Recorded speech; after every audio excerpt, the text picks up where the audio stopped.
Morning, ladies and gentlemen. Thanks for coming. Fairly short from me. We're obviously going to talk about a new stadium. And I think you'll find the next hour fascinating. I've certainly found this process over the last 3 or 4 months fascinating and enjoyable.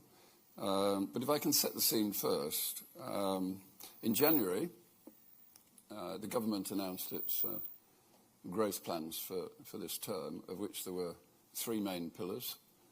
There was the new runway at Heathrow, there was the Oxford-Cambridge Silicon Valley corridor, but thirdly was the regeneration of southern Manchester, Old Trafford, which was the origins of the Industrial Revolution a couple of hundred years ago.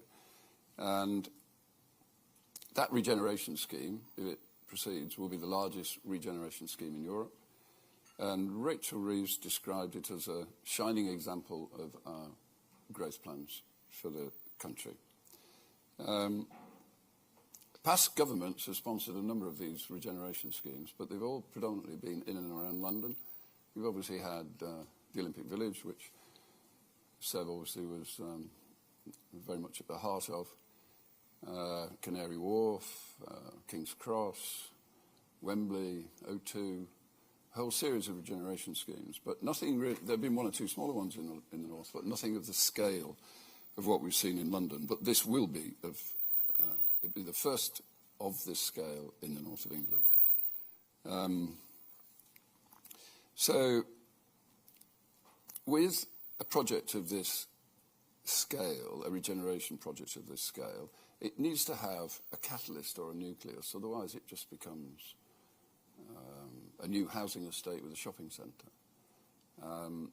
And the reason we're here today is that the club, Manchester United, would like to announce that we will underpin the government's growth plans with a new stadium.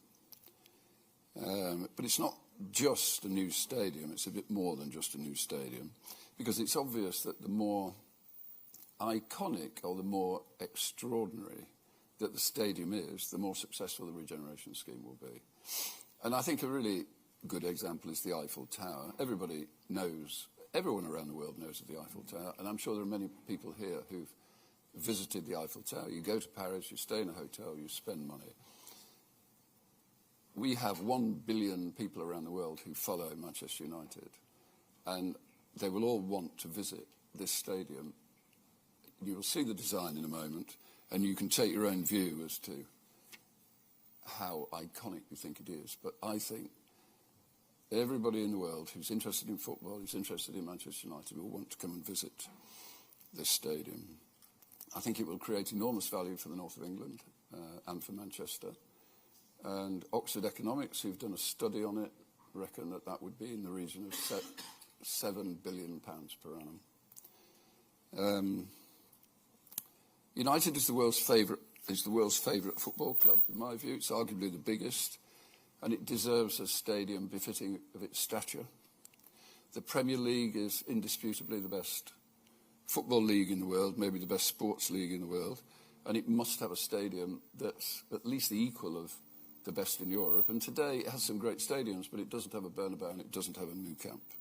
They're bigger and more impressive, I think, than the stadiums that we have in the Premier League today. The north of England has won 10 Champions League medals, and London has won 2, but London's got Wembley. And also, London has got Twickenham, and London has got Wimbledon, and London has got the Olympic Village. And I think the north of England deserves to have a stadium where England can play football, where we can hold the Champions League final, and it should be a stadium that's befitting of Manchester United's stature.